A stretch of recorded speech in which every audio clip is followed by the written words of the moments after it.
আমি যখন সৌদি আরবে যাওয়ার অফার পাই, সৌদি আরবে যাওয়ার প্রস্তাব যখন পাই, সৌদি আমার সে অফিস ইসলামিক সেন্টার থেকে যখন আমাকে ফোন দিয়েছিল, আমাকে বলছে যে তোমার কোনো শর্ত টর্ত আছে কিনা। তারা খুব স্যালারি ট্যালারি শোনাচ্ছে, হ্যান্ডসাম স্যালারি, এত সে তো। আমি বললাম দেখো এসব কিছু আমার জানার দরকার নেই, স্যালারি কত দিবা, ডাল ভাত খাওয়ার ব্যবস্থা থাকবে, এটুকু তো আমি জানি। আমার শর্ত হলো আমি ফ্যামিলি ছাড়া থাকতে পারবো না। তো আমার কি কপাল, তারা বলছে ওকে ঠিক আছে তোমার ফ্যামিলি আনার ব্যবস্থা আমরা করব। আমি গেলাম আর বাংলাদেশে ভিসা বন্ধ হয়ে গেল।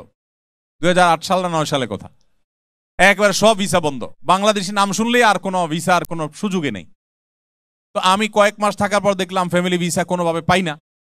পরে এবার আমার অফিসের যিনি আমাকে তখন ফোন দিয়েছিলেন, কর্মকর্তা বস শেখ রাশেদ সুবাই, ওনাকে আমি বললাম যে দেখো আমি তো এইভাবে থাকবো না, তুমি 1 লক্ষ রিয়াল বেতন দিতে পারো, আমি তো থাকবো না ফ্যামিলি ছাড়া। তো আমাকে আমার আরেক মুদির বুঝাচ্ছে, বলে যে তোমাদের বাংলাদেশি মিলিয়ন মিলিয়ন বাংলাদেশি আছে, আমাদের এখানে বহু দেশে আছে, তারা থাকতেছে না, তোমার সমস্যা কোথায়? তো আমি বললাম দেখো তুমি তাদেরকে দেখাইতেছ, আমার নবী সাল্লাল্লাহু আলাইহি সাল্লাম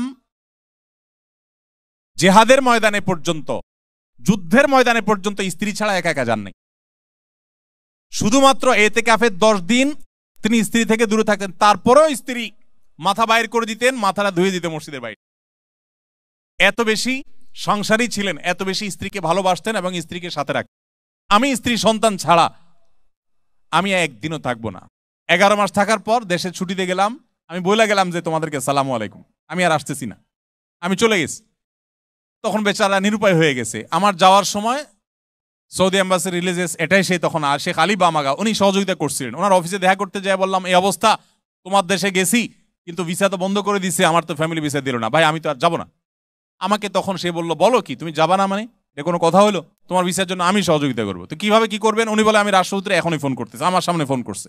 তখন রাষ্ট্রদূত ছিলেন আব্দুল্লাহ আল বুসাইরি, তখন রাষ্ট্রদূত ছিলেন সৌদি আরবে, সৌদি আরব রাষ্ট্রদূত বাংলাদেশে ছিলেন। তখন ওনাকে ফোন করলেন, করে বললেন যে ওরে আমার কাছে পাঠায় দাও। আমাকে পাঠালেন রাষ্ট্রদূতের কাছে। আমি গেলাম, বলো যে কি অবস্থা? বললাম দেখো ফ্যামিলি ছাড়া আমি তোমার দেশে থাকতে পারবো না, আমার ভিসা তো দিচ্ছে না, ভিসা তো বন্ধ।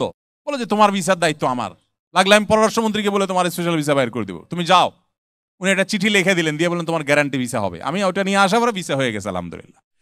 যেদিন দেখলাম বাচ্চাদের পড়ালেখার জন্য আমার দেশে যাওয়া দরকার, সেদিন আমি নিজেও দেশে চলে গেছি, আর থাকি নাই। থাকলে মাস শেষ একেবারে ব্যাগ ভর্তি টাকা পাইতাম, ছেড়ে আমি চলে গেছি। এই কথাগুলো আপনাদের সাথে বলার উদ্দেশ্য হলো যে প্রবাস জীবনে থাকেন কিন্তু পরিবার, সন্তান, সন্ততি, স্ত্রী সব ধ্বংস করে দিয়ে আপনি অনন্তকাল প্রবাস জীবনে থাকবেন, এটা কখনো গ্রহণযোগ্য হতে পারে